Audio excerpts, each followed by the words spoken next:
मध्य प्रदेश की राजनीति में कांग्रेस की वायु इन दिनों बहुत तेज है। ये वायु तेज इसलिए है क्योंकि कहा जा रहा है और माना जा रहा है, ऐसे संकेत भी राजधानी भोपाल से निकल कर आ रहे हैं कि अब अगला दौर वायु यानी कि युवाओं का होगा और ये युवा जो हैं अब ये कहीं ना कहीं पॉलिटिकल मेन कैनवास पर उभरते नजर आ रहे हैं।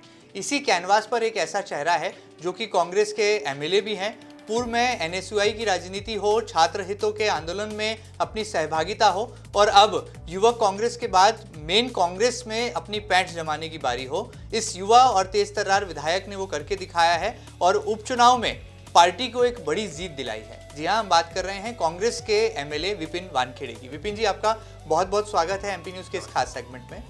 विपिन वानखेड़े का जो चेहरा है ये एक युवा चेहरा भी है और राजनीति में नित नई संभावनाओं के साथ सियासी तौर पर अपनी एक गहरी पैठ भी बना रहा है। आगर मालवा क्षेत्र से वो विधायक हैं। उपचुनाव में बड़ी जीत उन्होंने कांग्रेस पार्टी को दिलाई है और कहा यह भी जा रहा है कि दिग्विजय सिंह के वो दुलारे हैं और कमलनाथ की आंखों के तारे हैं। क्या कुछ वो कमाल कर पाए हैं विधायक बनने के बाद और आगर मालवा क्षेत्र को कैसे उन्होंने अपनी कर्मभूमि बनाया है, कैसे वो सींच रहे हैं अपनी विधायकी को, तमाम मसलों पर बातचीत की शुरुआत करते हैं। विपिन जी, सबसे पहले तो आगर मालवा एक ऐसी विधानसभा जो कि बहुत चुनौतीपूर्ण मानी जाती है, जिसे बीजेपी और राष्ट्रीय स्वयंसेवक संघ की नर्सरी माना जाता हो, ऐसी विधानसभा में आपने कांग्रेस का पंजा मजबूत कर दिया। कैसे ये कमाल किया और अब इस कमाल को करने के बाद बतौर विधायक कैसे आप 24 घंटे सातों दिन सक्रिय हैं? देखिए महेंद्र जी, सबसे पहले तो मैं एमपी न्यूज़ को धन्यवाद देना चाहता हूँ और बधाई भी देना चाहता हूँ जिस प्रकार से एमपी न्यूज़ पूरे प्रदेश में जनता की आवाज़ को उठा रहा है, सच को उजागर कर रहा है। तो बहुत ही एमपी न्यूज़ और विशेष तौर पर आप महेंद्र जी आप बधाई के पात्र हैं। बात करें आगर विधानसभा की, किस प्रकार से चुनाव लड़ा और चुनाव जीतने के बाद क्या कर रहा हूँ, तो बहुत ही स्पष्ट बात है। जनता ने अगर मुझे वोट दिया तो स्वाभाविक बात है जनता से मैंने अपना संबंध, अपनी विश्वसनीयता ऐसी बनाई होगी, तभी जनता ने मुझ पर विश्वास किया है और मुझे उम्मीद है कि जिस विश्वसनीयता के आधार पर जनता ने मुझे वोट दिया उसे मैंने बरकरार रखा हुआ है। बहुत स्वाभाविक बात है, संबंधों से सब कुछ होता है।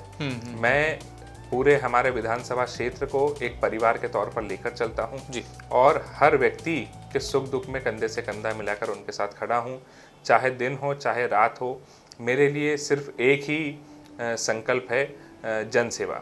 मैं जनता की सेवा में लगा हुआ हूं और मुझे पूरा विश्वास है अपने आप के ऊपर कि भगवान मुझे इतनी शक्ति मेरे अंदर हमेशा बनाए रखेंगे कि मैं हमेशा इसी प्रकार से जनता की सेवा के लिए संकल्पित रहूं। विधायक जी, एक सवाल ये भी है कि दिग्विजय सिंह जी के आप दुलारे माने जाते हैं और कांग्रेस के प्रदेश अध्यक्ष कमलनाथ जी की आंखों के तारे, इसमें कितनी सच्चाई है? देखिए, अगर देखा जाए तो कांग्रेस पार्टी का सबसे छोटा सदस्य हूँ, सबसे कम उम्र का विधायक हूँ, तो ये लाजमी है कि जो परिवार का सबसे छोटा सदस्य होता है उसके प्रति विशेष प्यार और विशेष लाड परिवार के बड़ों का बना रहता है। तो बस यही बात मेरे साथ भी है, क्योंकि परिवार का सबसे छोटा सदस्य हूँ तो विशेष आशीर्वाद और विशेष प्यार, विशेष स्नेह हमेशा मेरे साथ बना रहता है।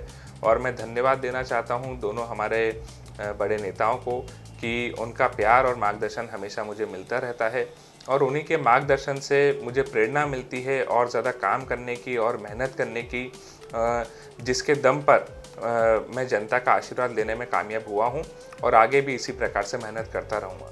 चलिए, ऐसा माना जाता है कि राजनीति में जो छोटा होता है वो छोटा नहीं बल्कि सियासी तौर पर उसका जो कद है वो बहुत बड़ा होता है और बातों का यही जो बड़प्पन है ये किसी भी राजनेता को एक मंजा हुआ राजनीतिज्ञ बनाता है, एक मैच्योर पॉलिटिशियन बनाता है। कुछ ऐसे ही गुण इन दिनों कांग्रेस के एमएलए विपिन वानखेड़े में भी नजर आ रहे हैं। विपिन जी, कैसे याद करते हैं अपने उन दिनों को जब आप यूनिवर्सिटी में आंदोलन करते थे बतौर एनएसयूआई के जिला अध्यक्ष, फिर उसके बाद प्रदेश के अध्यक्ष, लगातार छात्र आंदोलन में सक्रिय रहने के बाद अब जब जनता की सेवा की बारी आई है तो कितना चुनौतीपूर्ण आपके लिए काम हो जाता है? क्योंकि एक तरफ तो युवाओं की आवाज़ को ललकारना, उठाना, कॉलेज प्रबंधन से लड़ाई लड़ना, यूनिवर्सिटी पर प्रेशर करना और अब विधानसभा के सदन पटल पर जनता की आवाज़ बुलंद करना, कितना चुनौतीपूर्ण रहा आपके लिए? राजनीति में एक कहावत है कि जो छात्र राजनीति से निकल कर आता है वो राजनीति में मंज जाता है और मैं इस बात को पूर्ण रूप से सत्य मानता हूँ और इसका मैं खुद अपने आप को उदाहरण भी मानता हूँ, क्योंकि छात्र राजनीति में जो कुछ सीखने को मिलता है, जो संघर्ष छात्र राजनीति में सीखने को मिलता है, अनुभव करने को मिलता है, शायद वो किसी और पड़ाव में ना मिले। जब आपके पास अपनी गाड़ी में, मोटरसाइकिल में पेट्रोल डलाने के पैसे भी ना हो, किंतु आपको विश्वविद्यालय में पहुंचकर हजारों छात्रों की समस्याओं के लिए लड़ना है और उन्हें उनका अधिकार दिलाना है। जब आप इस समय को, इस अनुभव को देखकर आगे निकलते हैं तो काफ़ी कुछ सीखने को मिलता है। ऐसे एक नहीं, ऐसे अनेकों हजारों उदाहरण हैं जिससे आदमी धीरे धीरे राजनीति में मंचता जाता है और उसका अनुभव लेते जाता है कि किस प्रकार से आपको संघर्ष करना है, किस प्रकार से जनता की लड़ाई लड़ना है, किस प्रकार से उनकी आवाज़ को मजबूत करना है। तो छात्र राजनीति में एक लंबा समय बिताने से मुझे ये लाभ मिला है कि मुझे आज अपने क्षेत्र की जनता की लड़ाई लड़ने के लिए कोई भी चुनौती नहीं लगती है। मुझे उल्टा एक खुशी का एहसास, एक आनंद की अनुभूति होती है जब मैं जनता के अधिकार की लड़ाई लड़ता हूँ। वो मुझे ये नहीं लगता है कि मैं ये क्या कर रहा हूँ या मुझे लगे कि ये बहुत कठिन है, बल्कि उल्टा उसके जो उल्टी एक भावना है, एक आनंद की भावना, एक संतुष्टि का भाव मेरे अंदर आता है कि आज मैंने अच्छा काम किया है, मैंने जनता के अधिकार की लड़ाई लड़ी है, आज धरना दिया है, आज मैंने कलेक्टर से चर्चा करके इस समस्या का निपटारा करवाया है, आज एसपी से चर्चा करके इस समस्या का निपटारा कराया है, विधानसभा में इस मुद्दे को उठाया है। तो विधानसभा से लेकर सड़क तक लड़ाई लड़ने का अपना एक आनंद है और मैं इसको लेकर बहुत खुश हूँ। चलिए, जनता की लड़ाई भी लड़ रहे हैं और जनता की आवाज़ को उठा भी रहे हैं। पहले छात्र नेता थे तो छात्रों की आवाज़ उठाते थे, अब जनता के नेता हैं तो जनसेवक बनकर विधानसभा में विधायक की भूमिका निभा रहे हैं विपिन वानखेड़े। आगे बढ़ते हैं विपिन जी, हमने सुना है कि आगर मालवा क्षेत्र में यदि कोई सबसे ज़्यादा चर्चाओं में है तो वो विधायक जी का गुस्सा है। जब विधायक जी की बात नहीं मानी जाती तो वो थानेदार पर गुस्सा निकालते हैं। जब विधायक जी की कलेक्टोरेट यानी कि जिला प्रशासन में नहीं चलती तो वो एसडीएम से लेकर तहसीलदार, पटवारी तक को फटकार लगा देते हैं। कई बार तो आप धरना तक दे देते हैं, जनता को साथ लेकर सड़क पर आंदोलन पर उतारू हो जाते हैं। क्या ये विपक्षी विधायक होने के नाते ज़रूरी हो जाता है ऐसा करना? आप क्या मानते हैं? देखिए, गुस्सा लाजमी है जी। जहां अन्याय होगा वहां क्रोध आना चाहिए। अगर जनता के साथ अन्याय हो और मुझे क्रोध ना आए तो मैं मानूंगा कि शायद मेरे अंदर अच्छी नेतृत्व क्षमता नहीं है। अगर जनता के साथ अन्याय हो तो जनप्रतिनिधि चुना ही इसलिए जाता है कि जब जनता के साथ अन्याय हो तब उसे क्रोध भी आना चाहिए और जनता की लड़ाई लड़ने के लिए वो सड़क पर खड़ा भी होना चाहिए। तो मैं मानता हूँ कि मैं इससे परिपूर्ण हूँ और जहाँ जनता के साथ अन्याय होता है वहाँ मुझे खुद ब खुद क्रोध आता भी है और चाहे फिर मुझे किसी से भी टकराना पड़ जाए या किसी से भी लड़ना पड़ जाए, मैं उसके बारे में एक पल भी सोचता नहीं हूँ। चाहे जिससे लड़ना पड़े मैं लड़ने के लिए तैयार हूँ, लेकिन मेरा अंतिम लक्ष्य यही है कि जनता को उनका अधिकार दिलाना है। और मैं मानता हूँ कि जब जब जनता के साथ अन्याय हुआ है तब तब मैं उनके अधिकार के लिए लड़ता रहा हूँ और उन्हें न्याय दिलाने में काफ़ी हद तक सफल भी रहा हूँ। विपिन जी, कभी ऐसा नहीं लगता, आलोचनाओं से डर तो नहीं लगता कि जब ज़्यादा गुस्सा करेंगे, ज़्यादा क्रोध अभिव्यक्त करेंगे तो कोई गुस्सेल विधायक जैसा नाम नहीं रख दे आपका? देखिए, अगर 100 में से 99 दिन आपके चेहरे से मुस्कुराहट ना जाए और एक दिन जब जनता के साथ अन्याय हो और आपको क्रोध आए तो मैं मानता हूँ कि वो क्रोध ही बेहतर है। जनता के लिए क्रोध आए, जनता के लिए लड़ाई लड़ना पड़े, उसमें कहीं कोई बुराई नहीं है। गुस्सैल वो कहलाएगा जो हमेशा गुस्से में रहे। मैं तो बहुत ही शांत स्वभाव का हूँ। सिर्फ जब आवश्यकता लगती है जनता के लिए आवाज़ ऊंची करने की, तब आवाज़ ऊंची करने से पीछे भी नहीं हटता हूँ। चलिए, बड़ी बात है। ज्वालामुखी की भी यही ऐसी खूबी होती है कि जब फटना होता है तो पूरी तबाही का मंजर होता है, लेकिन जब ये ज्वालामुखी ज़मीन के भीतर होता है, धरती के भूतल में होता है, तो इसकी जो गर्मी है उसका एहसास होता है। और मुझे लगता है व्यक्तिगत तौर पर एक जनप्रतिनिधि को भी ज्वालामुखी की भांति ही क्रोधी होना भी आवश्यक है, लड़ाकू होना भी आवश्यक है और युवा होना भी आवश्यक है। और ये तीनों ही गुण यहाँ पर विपिन वानखेड़े के व्यक्तित्व में साफ तौर पर परिलक्षित होते हैं, अभिव्यक्त होते हैं। आगे बढ़ते हैं विपिन जी, बहुत मजे हुए और बहुत सूझबूझ भरे जवाब आप यहाँ पर दे रहे हैं। हमने सुना है कि आपकी जो है कांग्रेस की हर धारा में चलती है। राजनीति में ऐसा कहा जाता है कि जिसकी चलती है तो उसकी फिर खूब चलती है। और हम देख रहे हैं इन दिनों विपिन वानखेड़े जो हैं, चाहे हम एनएसयूआई की बात करें तो वहाँ पर जब प्रदेश अध्यक्ष बनता है तो विपिन वानखेड़े की पसंद से बनता है। युवक कांग्रेस में जब तरजीह की बात आती है तो टीम में भी विपिन वानखेड़े किंग मेकर बन जाते हैं। और अब मेन लीड किंग कांग्रेस में भी आप कमलनाथ जी और दिग्विजय सिंह जी के साथ तालमेल बढ़ाकर जो है कदम से कदम बढ़ा रहे हैं। तो ये जादू कहाँ से करते हैं विपिन जी? महेंद्र जी, राजनीति इच्छा शक्ति का काम है। जितनी आपके अंदर इच्छा शक्ति होगी आप उतना काम करते जाएंगे, उतना आगे बढ़ते जाएंगे। और पार्टी हित के लिए, पार्टी को मजबूत करने के लिए मेरे अंदर भरपूर इच्छा शक्ति है।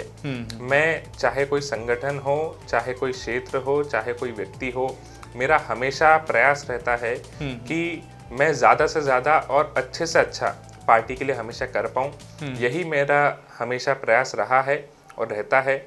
और इसी के बलबूते पर मैं अपना फ़ायदा नुकसान ना देखते हुए ये प्रयास करता हूँ कि जो सही हो उसे सही बोला जाए, जो योग्य हो उसे योग्य बोला जाए, जो स्थान जिसके लिए योग्य हो उससे वो स्थान दिया जाए, ये मेरा प्रयास रहता है। और इसी के कारण शायद मुझे जो मेरे साथी हैं या पार्टी में जो वरिष्ठ नेतृत्व है वो मुझे पसंद भी करते हैं, चाहते भी हैं, क्योंकि सही को सही बोलना कोई गलत बात नहीं है। चलिए, बड़ी बात है। यहाँ पर राजनीति में धीरे धीरे कहा जाता है कि परिपूर्णता भी आती है और परिपक्वता भी आती है। ये दोनों ही गुण यहाँ पर जो है विपिन जी अपनी बातों से बयां कर रहे हैं। आगे बढ़ते हैं विपिन जी। पिछले दिनों हमने एक नज़ारा देखा जब आपके जन्मदिन का अवसर था, तो हज़ारों की संख्या में जो आपके प्रशंसक हैं, समर्थक हैं, आपके घर पर पहुँचे, बधाई देने वालों का तांता लग गया।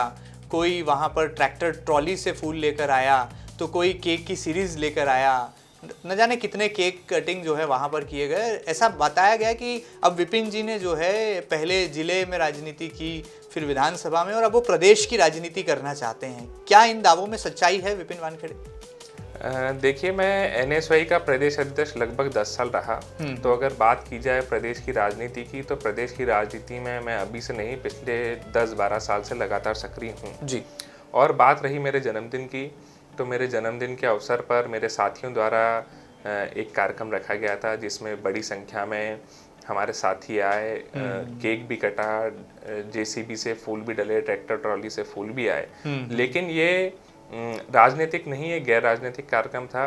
ये लोगों का मेरे प्रति प्यार था, मेरे साथियों का मेरे प्रति स्नेह था, और इस स्नेह के लिए मैं उन लोगों का सदैव आभारी हूँ। ये बड़े राजनेता की निशानी नहीं है, आपको नहीं लगता? शक्ति प्रदर्शन वही होता है जहाँ पर शक्ति का केंद्र होता है। देखिए, शक्ति प्रदर्शन वहाँ पर हो जहाँ पर शक्ति दिखाने का प्रयास किया जा रहा हो, लेकिन कोई प्रयास ही ना हो, एक सरप्राइज बर्थडे पर हजारों लोग आ जाएं, साथियों द्वारा संदेश दिया गया हो या उनके द्वारा व्यक्तिगत तौर पर यह आयोजन रखा गया हो और हजारों लोग आ जाएं, तो ये शक्ति प्रदर्शन नहीं, ये तो उन लोगों का मेरे प्रति प्यार है। जिनको मैंने बुलाया ही नहीं, जिन्हें मैंने कोई बुलावा नहीं दिया, वो लोग हजारों की संख्या में अगर उठकर आए मेरे घर, तो वो उनका प्यार है और इसके लिए मैं सदैव उनका आभारी हूँ। चलिए आगे बढ़ते हैं विपिन जी, थोड़ी आपकी कर्मभूमि की भी बात कर लेते हैं। आगर मालवा में कैसे आपने जल प्रदाय योजना का क्रियान्वयन कराया है? क्या सड़कों के जाल बिछाने की कोई प्लानिंग आपके पास है? और अब चूंकि मिशन 2023 बहुत करीब आ गया है, तो विधायक जी का रिपोर्ट कार्ड भी बनना है, तो विधायक निधि से कितने विकास कार्य आप कर पा रहे हैं? चूंकि विपक्ष के विधायक हैं, तो कितना मुश्किल हो जाता है एक विपक्षी विधायक के लिए अपने क्षेत्र में विकास की अवधारणा को न केवल तय कर पाना, बल्कि जनता की जो अपेक्षाएं हैं, जनता की जो उम्मीदें हैं, उनकी कसौटी पर कैसे खरा उतर रहे हैं? आगर मालवा की कितनी चिंता आप कर रहे हैं? आगर मालवा की चिंता तो मुझे, जब मैं सोता हूँ तब नींद में भी आगर मालवा की ही चिंता रहती है। लेकिन हाँ, ये बात भी सत्य है कि भारतीय जनता पार्टी की सरकार कांग्रेस के विधायकों के क्षेत्र में विकास को रोकने का भरपूर प्रयास कर रही है। लगातार ये प्रयास किए जा रहे हैं सरकार के द्वारा, प्रशासन के द्वारा, कि कैसे भी करके जहां पर कांग्रेस के विधायक हैं वहां पर विकास ना हो सके। लेकिन मैं दृढ़ संकल्पित हूं विकास को लेकर। जब 15 महीने में हमारी सरकार रही तब भी, उसके पश्चात जब मैं विधायक बना तब भी, लगातार हम कई सारे कार्य कर रहे हैं। हमने हमारे क्षेत्र की समस्या को देखते हुए 603 करोड़ रुपए की जल प्रदाय योजना हम आगर में लेकर आए, जिससे हर गांव में, हर गांव के हर घर में सीधे नल लगेगा और नल के माध्यम से पानी आने लगेगा। ये अपने आप में बहुत बड़ी योजना है। हम चाहे बात करें सड़कों की, चाहे हम बात करें ऐसे गौशालाओं की, या चाहे हम बात करें बिजली के ग्रिडों की, 7 बिजली के ग्रिड सिर्फ आगर विधानसभा में आए। हमारी सरकार के दौरान हम बात करें चाहे कर्जा माफी की, लगभग 300 करोड़ रुपए का कर्जा हमारे विधानसभा क्षेत्र में माफ हुआ। चाहे हम मुआवजे की बात करें, लगभग 250 करोड़ रुपए का मुआवजा हमारे क्षेत्र में मिला। ऐसी अनेकों अगर हम बात करें तो पिछले 3 साल में हजारों करोड़ रुपए के विकास कार्य हमारे क्षेत्र में हुए। लगातार जब हमारी सरकार थी तब भी मैं मुख्यमंत्री जी से, कमलनाथ जी से लगातार मांग करते रहता था। उनसे छोटा सदस्य होने के नाते अधिकार से लड़ता भी था, निवेदन भी करता था, और उन्होंने कई सारे काम, मैं विशेष तौर पे कमलनाथ जी को धन्यवाद देना चाहूँगा, कई सारे हजारों करोड़ के काम आगर में करवाए। हमारी सरकार जाने के पश्चात भी लगातार मेरी निधि के द्वारा लगभग 350 गाँव में से लगभग मैं अभी तक 200 गाँव को लाभान्वित कर चुका हूँ, जहाँ पर कहीं पर हम टैंकर दे चुके हैं, कहीं पर हमने सड़क का निर्माण करवाया है, कहीं पर टंकी का निर्माण करवाया है, कहीं पर चबूतरे का निर्माण करवाया है। ऐसे सैकड़ों काम हम लगातार कर रहे हैं और मुझे पूरा विश्वास है कि मैं आगर को एक नई ऊंचाई पर लेकर जाऊंगा। विपिन जी, क्या मानते हैं बतौर विधायक बीजेपी को कितनी टक्कर दे पा रहे हैं? क्योंकि जिस विधानसभा से आप आते हैं उससे तो बीजेपी की विधानसभा कहा जाता है, उसे कहा जाता है कि वो आरएसएस की जन्मभूमि है, नर्सरी है, तो कितना मुश्किल हो जाता है और कैसे टक्कर दे रहे हैं भाजपा को? देखिए, विधानसभा किसी पार्टी की नहीं होती है, जनता किसी पार्टी की नहीं होती है। जनता हो या क्षेत्र हो, संबंधों के होते हैं। जो सुख दुख में खड़ा रहेगा, जो उनके अधिकार की लड़ाई लड़ेगा, जो उनके साथ कंधे से कंधा मिलाकर साथ देगा, जनता उसके साथ चलती है। और मैं मानता हूँ कि मैं 24 ही घंटे, मेरे लिए मेरा खाना भी महत्वपूर्ण नहीं है, मेरे लिए मेरी नींद भी महत्वपूर्ण नहीं है। मेरे लिए अगर सबसे महत्वपूर्ण कोई है तो मेरे क्षेत्र की जनता है, मेरे परिवार के लोग हैं, जो मेरे माता पिता भाई बहन के समान हैं। तो मैं उनकी सेवा में लगा हुआ हूँ और मुझे पूरा विश्वास है जिस प्रकार से परिवार के एक छोटे सदस्य के नाते मैं उनकी सेवा में लगा हुआ हूँ, उसी प्रकार से उन लोगों का भी आशीर्वाद मेरे साथ हमेशा परिवार के छोटे सदस्य के नाते बना हुआ है और बना रहेगा। कांग्रेस के सियासी गलियारों में ऐसी चर्चा है कि विधायक विपिन वानखेड़े के यदि कोई गॉडफादर हैं तो वो पूर्व मुख्यमंत्री दिग्विजय सिंह हैं, और दिग्विजय सिंह जी ही आपको जो है सियासी शक्ति भी देते हैं, सियासी दिशा निर्देश भी देते हैं और सियासी जिम्मेदारियों के साथ मार्गदर्शन भी करते हैं। कितनी सच्चाई है? देखिए, दिग्विजय सिंह जी कांग्रेस के वरिष्ठ नेता हैं। दिग्विजय सिंह जी मेरे गुरु हैं। दिग्विजय सिंह जी मुझे हमेशा हर मोड़ पर सिखाते हैं, सही गलत के बीच में अंतर समझाते हैं, राजनीति समझाते हैं, इसमें कहीं कोई दो मत नहीं है। जहां उन्हें लगता है कि कहीं कोई सुधार होना चाहिए, सुधार के बारे में भी बताते हैं। कहीं कोई जिम्मेदारी होती है पार्टी को लाभान्वित करने के लिए, युवाओं को आगे लेके जाने के लिए, युवाओं को बढ़ाने के लिए, समय समय पर वो भी बताते हैं। उनका हमेशा मार्गदर्शन भी प्राप्त होता है और हमेशा उनका आशीर्वाद भी मिलते आया है और मैं उनको विशेष तौर पर धन्यवाद देता हूँ। इसमें कहीं कोई दो मत नहीं है कि अगर कहीं उन्होंने मुझ में अगर किसी व्यक्ति ने प्रतिभा देखी तो उसमें सबसे पहले नंबर पर मैं दिग्विजय सिंह जी को ही इसका श्रेय देना चाहूँगा। और दिग्विजय सिंह जी खुद अपने आप में एक बहुत दूरदर्शी नेता हैं और उनकी इस दूरदर्शिता का लाभ हमें भी लगातार मिलता आया है। सबसे कम उम्र के एमएलए हैं विपिन जी आप। दिग्विजय सिंह जी और कमलनाथ जी में से किसी एक को चुनना पड़े तो किसको चुनेंगे? देखिए, मैं तो परिवार का सबसे छोटा सदस्य हूँ और सबसे छोटा सदस्य होने के नाते अगर एक बच्चे से पूछा जाए कि तुम्हारे लिए दादा पहले हैं या तुम्हारे लिए नाना पहले हैं, तो मेरे लिए तो एक समान है। परिवार के बड़े हैं, उनका आशीर्वाद, दोनों का हमेशा आशीर्वाद मुझे प्राप्त होता है और दोनों का स्नेह, एक दादा का पोते के प्रति, एक नाना का नाती के प्रति, हमेशा जो स्नेह होता है, मैं नहीं मानता कि उसकी किसी से तुलना की जा सकती है। और उसी प्रकार से मैं अपने आप को भी कभी विभाजित नहीं कर सकता और ना कभी ये सोच भी सकता हूँ कि अलग अलग मैं किस प्रकार से देख पाऊँ। दोनों का प्यार, दोनों का आशीर्वाद मेरे लिए एक समान हमेशा है। चलिए, नई संज्ञा यहाँ पर विधायक विपिन वानखेड़े ने दी है। एक दादा है, एक नाना है, यानी कि दिग्विजय सिंह जी अपनी भूमिका में है, कमलनाथ जी अपनी भूमिका में है और दोनों के दोनों हाथ जो हैं वो विपिन वानखेड़े के सिर पर हैं। शायद यही वजह है कि वो आगर मालवा में विपक्षी विधायक होने के बावजूद लगातार जनता की लड़ाई भी लड़ रहे हैं। चाहे प्रशासन को यहाँ पर नसीहत देने की बारी हो या पुलिस पर सीधे तौर पर जनता की लड़ाई लड़ते हुए दबाव बनाने की बारी हो, हर मसले पर अग्रणी नजर आ रहे हैं विधायक विपिन वानखेड़े। विपिन जी, बहुत सारा समय लिया। जाते जाते क्या राजनीतिक लक्ष्य आपने अपने जीवन का तय किया है? मिशन 2023 तो बहुत करीब है, लेकिन माना जाता है कि ये तो मिशन आते जाते रहेंगे, लेकिन एक राजनीति में लक्ष्य निर्धारित करना बहुत आवश्यक हो जाता है। क्या अगला लक्ष्य होगा मध्य प्रदेश में सबसे युवा विधायक विपिन वानखेड़े का राजनीतिक तौर पर? राजनीति का पहला लक्ष्य भी वही है और अंतिम लक्ष्य भी वही है, जनसेवा।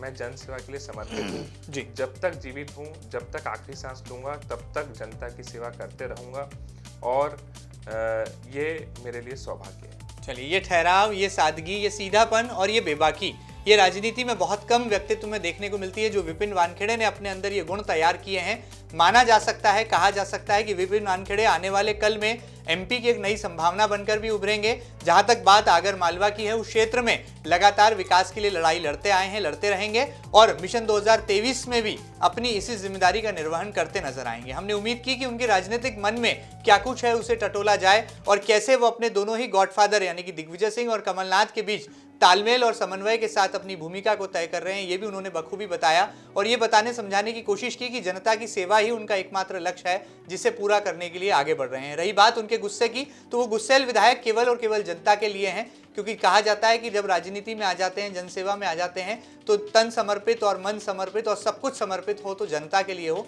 तो वो अपना व्यवहार और अपनी लड़ाई और अपना जुनून और जज्बा भी जो है जनता को समर्पित करते हैं। एमपी न्यूज़ के इस खास सेगमेंट में फिलहाल इतना ही। उम्मीद करते हैं कि आपको ये खास वार्तालाप पसंद आई होगी। ताज़ा तरीन खबरों के लिए लगातार बने रहिएगा आपके अपने न्यूज़ चैनल एमपी न्यूज़ के साथ। फिलहाल दीजिए इजाजत, नमस्कार।